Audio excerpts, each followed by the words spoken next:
Ang sarap siguro sa pakiramdam pagbalang araw ay may dumating na isang sulat sa iyo.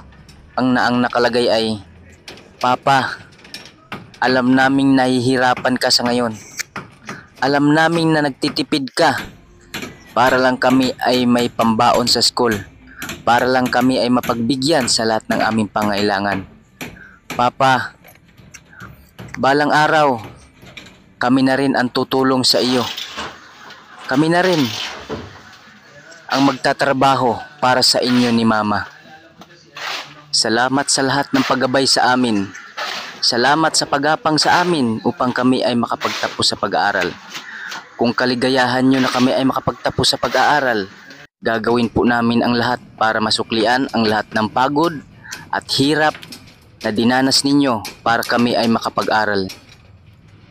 Papa, mag-ingat po kayo palagi sa iyong trabaho. Huwag po ninyong pabayaan ang inyong sarili. Kayo po ang aming lakas upang kami ay magpatuloy sa aming pangarap sa buhay.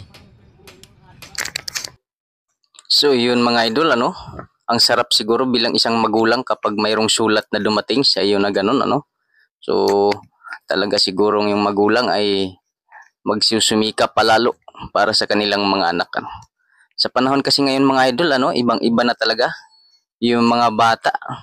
Pagka-graduate pa lang ng kanilang pag-aaral, iba na kagad yung nasa isip, Ang nasa isip nila ay mag-aasawa na kagad.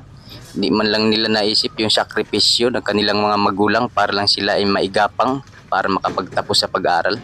So yun lang mga idol, Maraming salamat. Naway pagpalain kayo ng buong may kapal. Kung baguhan ka pa lang dito sa aking Facebook account, paki-follow at paki-share na rin ang ating mga video. So yan, maraming salamat.